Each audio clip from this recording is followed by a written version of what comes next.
पूरे देश में आज रात 12 बजे से संपूर्ण देश में संपूर्ण लॉकडाउन होने जा रहा है। हालात ये हैं कि देश में कई जगह सड़कों पर बिहार के मजदूरों को भूखे प्यासे पैदल जाते हुए देखा जा सकता है। जान हथेली पे देख के जा रहे हैं, न पहनने को, न खाने को, न कुछ। क्या मत जाऊं, क्या रहूं, क्या खाऊं, कोई सुविधा नहीं तो क्या करूं। तो हम लोग नहीं जब जाएंगे तो हम मर जाएंगे भूखा प्यासा। मेरा बेटा खत्म हो गया, मेरा बाबू चला गया हमको छोड़ के। कोरोना से जंग में भी देखिए बिहार अस्पताल खुद बीमार है, अस्पतालों के हालात बता रहे हैं कि मरीज भर्ती हो जाएं तो वो भगवान भरोसे ही घर वापस के अस्पतालों में ऑक्सीजन की कमी है, अस्पतालों ने मरीजों को लेना बंद कर दिया है।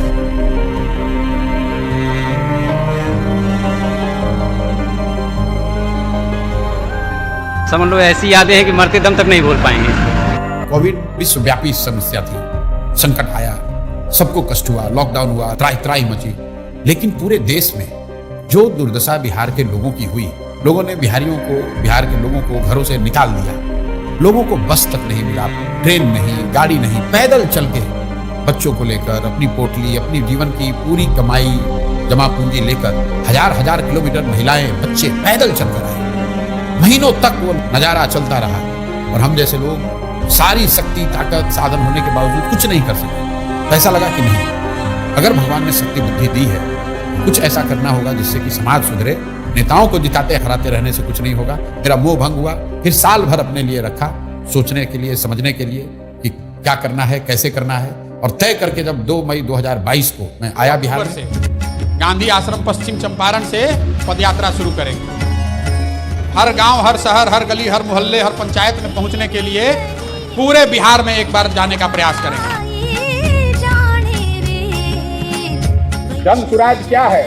ये समाज की मदद से एक नई राजनीतिक व्यवस्था बनाने का प्रयास।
उड़ना नहीं, लोगों के बीच जाना था, उन लोगों की समस्याएं, उनका दुख समझना था, जो आजादी के 7 दशक बाद भी मुख्य धारा में नहीं पहुंच पाए। प्रशांत किशोर उस बिहार को ढूंढने निकले थे जो विकास की दौड़ में इतना पीछे छूट गया था कि वहां उम्मीद की कोई किरण तक नहीं पहुंचती थी, जिसे देश के सभी नेताओं और दलों ने न सुधर पाने वाला राज्य मान लिया था। जन सुराज पदयात्रा का कोई समय निर्धारित नहीं है। जब तक एक पंचायत की सभी समस्याओं का पता न चले, अलग अलग समाज और वर्गों के लोगों की मुश्किलों का पता न चले, तब तक प्रशांत किशोर उसी पंचायत में रहते। बिहार में ये पहली बार हो रहा था कि कोई व्यक्ति पायदान में खड़े आखिरी शख्स तक पहुंच रहा था, उससे बात कर रहा था।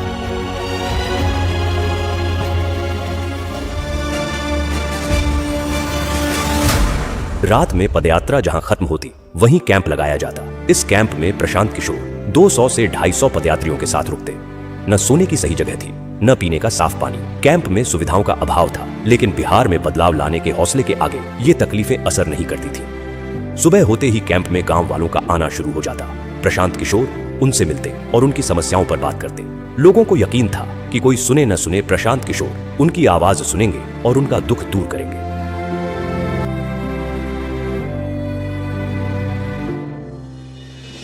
पदयात्रा हर वक्त चुनौतियों से भरी हुई थी। हर पल एक इम्तिहान था। कई सड़कें ऐसी थी जहां सिर्फ पत्थर नजर आते थे। वहीं कुछ गांव ऐसे थे जहां सड़क पहुंची ही नहीं थी। कभी इतनी बारिश होती कि घुटने तक कीचड़ भर जाता, तो कभी इतनी तेज धूप होती कि 2 कदम चलना भी एक चुनौती बन जाता। लेकिन इन सब के बावजूद प्रशांत किशोर चलते रहे। तेज धूप, कड़ाके की ठंड या मूसलाधार बारिश, हालात कोई हो, प्रशांत किशोर का मनोबल नहीं तोड़ सका। हर दिन प्रशांत किशोर 20 से 25 किलोमीटर पैदल चलते, लोगों से मिलते, छोटे छोटे समूहों में लोगों से बात करते। जो पदयात्रा महज कुछ लोगों के साथ शुरू हुई थी, अब उसमें लोग दूर दूर से आकर जुड़ने लगे। प्रशांत की आवाज पूरे बिहार में गूंजने लगी। वो जहां जाते, लोग उनकी बात सुनने के लिए इकट्ठा हो जाते। जिस मुखिया को, विधायक को जात और धर्म के नाम पर 500 रुपया और मुर्गा भात के लालच में आप वोट देते हैं, वही आदमी जब जीत कर आता है, आपके हलक में उंगली डाल के 5,000 10,000 रुपया निकालता है और आप बात बात चिल्लाते हैं कि भैया बड़ा भ्रष्टाचार।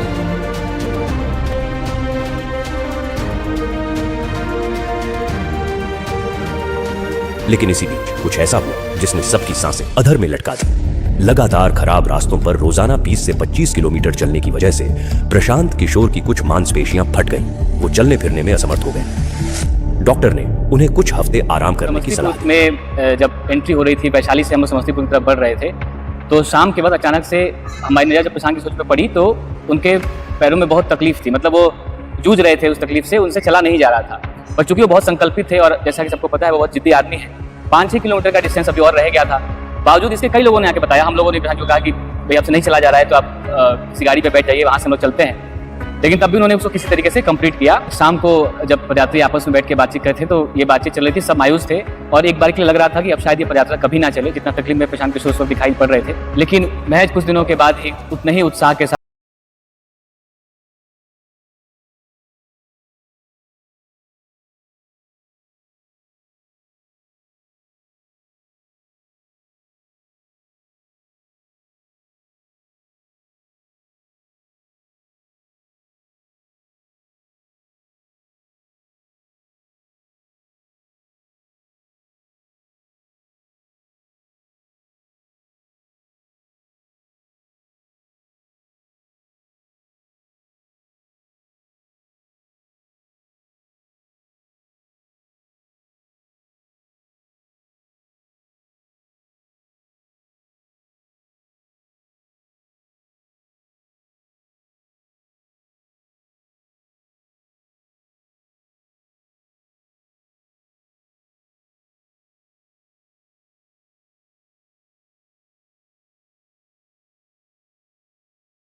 प्रशांत किशोर की पहचान एक नए बिहार से हुई।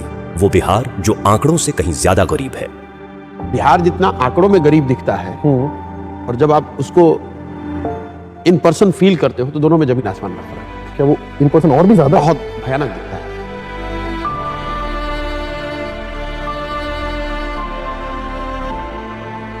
जब आप उसको विजुअली देखते हैं, इंटरैक्ट करते हैं, तो कभी कभी वो मतलब घबराहट सी होती है, इतनी मतलब है घबराहट होती है यार ये कैसे सुधरेगा, कितना पीछे छूट गए हम लोग। क्वाइट कॉमन, आप किसी भी सभा में आप बैठते हैं तो 5-10 ऐसी बूढ़ी महिलाएं आपको मिल जाएंगी, बुजुर्ग मिल जाएंगे जो कहेंगे कि हमारे पास कुछ नहीं है, 400 रुपये पेंशन मिलता है, वो भी नहीं आ रहा है, बच्चों ने मुझे निकाल दिया है, मेरे पास घर नहीं है।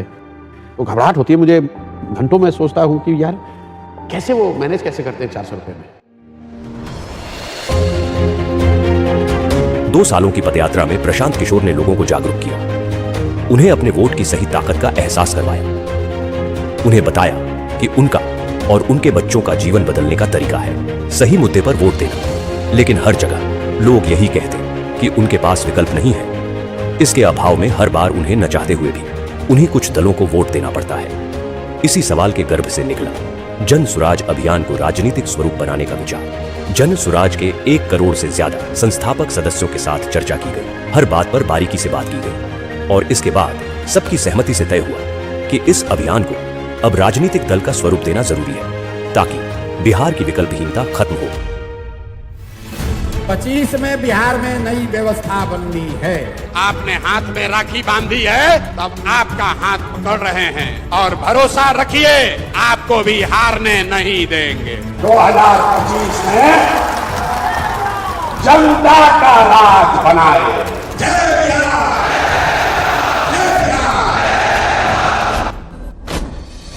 है प्रचंड बोल मस्तकों के झुंड, आज जंग की घड़ी की तुम हार दो। है प्रचंड बोल मस्तकों के झुंड, आज जंग की घड़ी की तुम हार दो। वान वान शान या की जान गाहो दान आज एक धनुष के बाण पे उतार दो आरंभ है प्रचंड मन करे सो प्राण दे जो मन करे सो प्राण ले वही तो एक सर्वशक्तिमान है विश्व की पुकार है ये भागवत का सार है कि युद्ध ही तो वीर का प्रमाण है जो लड़ सका है वो ही तो महान है। जन स्वराज को आधिकारिक तौर पर जन स्वराज पार्टी के तौर पर स्वीकार कर लिया गया है।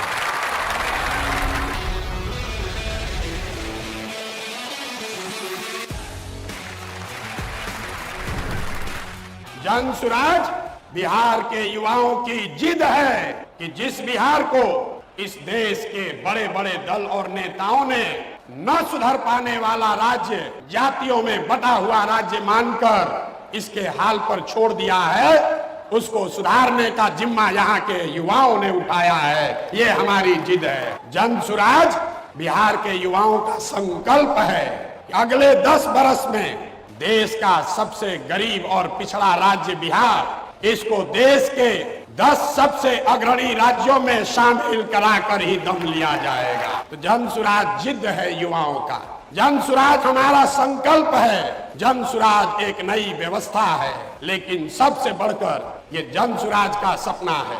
अपने जीवन काल में हम लोग ऐसा भी दिन देखना चाहते हैं जब हरियाणा, पंजाब, गुजरात, महाराष्ट्र से लोग बिहार में रोजी रोजगार करने आए, तब मानेंगे कि बिहार में विकास हुआ है। होना चाहिए कि नहीं होना चाहिए? होना चाहिए कि नहीं होना चाहिए?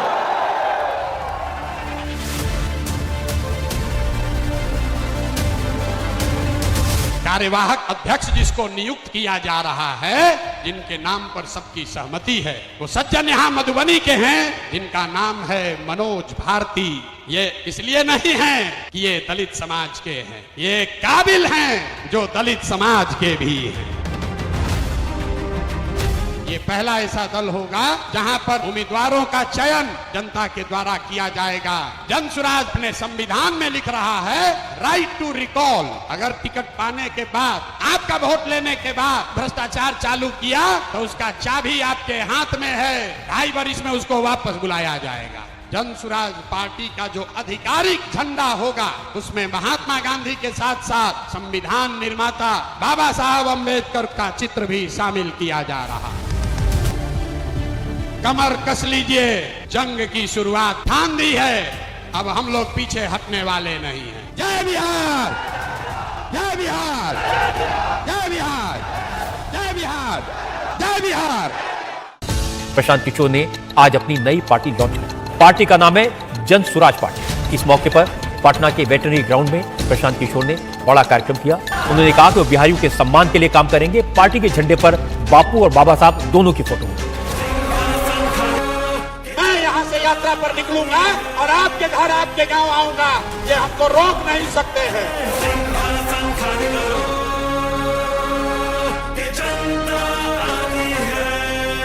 6 महीने के लिए कमर कस लो और अपने इस बेटे, अपने भाई पर भरोसा रखिए।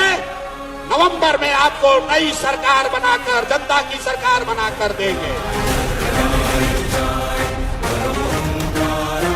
आप हमारे साथ आइए, हमारे साथ आइए और पूरे देश के राजनीति का निडिल घुमाकर अगर बिहार के ओर न कर दिए तो आपका बेटा नहीं।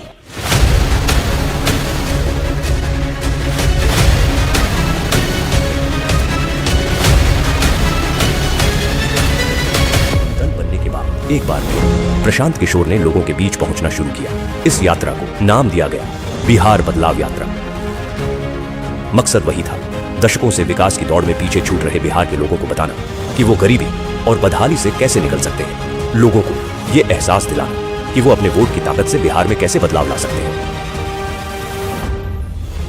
यात्रा की शुरुआत जयप्रकाश नारायण के पैतृक गांव सिताब दियारा से हुई, लेकिन वहां पहुंचकर पता चला कि जेपी के घर का बिजली कनेक्शन कटा हुआ था क्योंकि बिजली बिल का भुगतान नहीं किया गया था। इस स्थिति से साफ हो गया कि 40 साल से जेपी के नाम पर राजनीति करने वालों की मानसिकता क्या है। प्रशांत किशोर ने इस स्थिति को जनता के सामने रखा। भारत रत्न ने दे दिया, आप जेपी की महिमा बत्तीस कर रहे हैं, नाम पर उसी पर बैठे हुए हैं और उसके घर में बिजली नहीं है, अंधेरा रहता है। इससे ज्यादा दुर्भाग्य की बात क्या हो सकती है।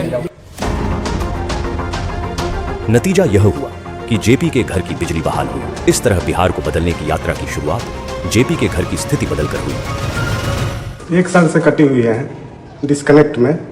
आज प्रशांत साहब आए हुए हैं तो बिजली चालू हो गई यहाँ पे। बिहार बदलाव यात्रा ने इस बात को साफ कर दिया कि प्रशांत किशोर ने लोगों के मन में उम्मीद भर दी है। वो जहां जाते हजारों की भीड़ उनके स्वागत में खड़ी रहती। लोग दूर दूर से प्रशांत किशोर को सुनने आ रहे थे। बिहार में कि गुजरात में?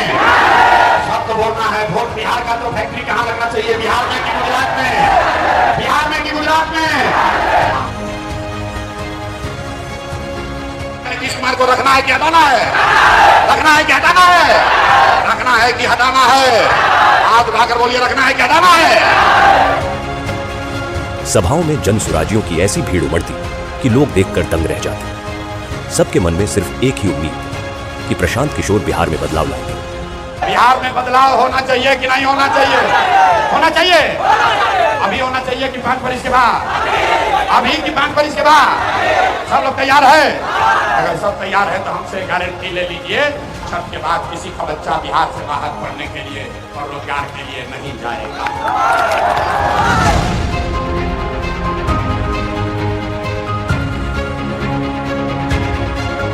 प्रशांत किशोर ने बिहार में इन 3 सालों में जो करके दिखाया है, उसने बिहार की राजनीति की दशा और दिशा दोनों बदल दी है।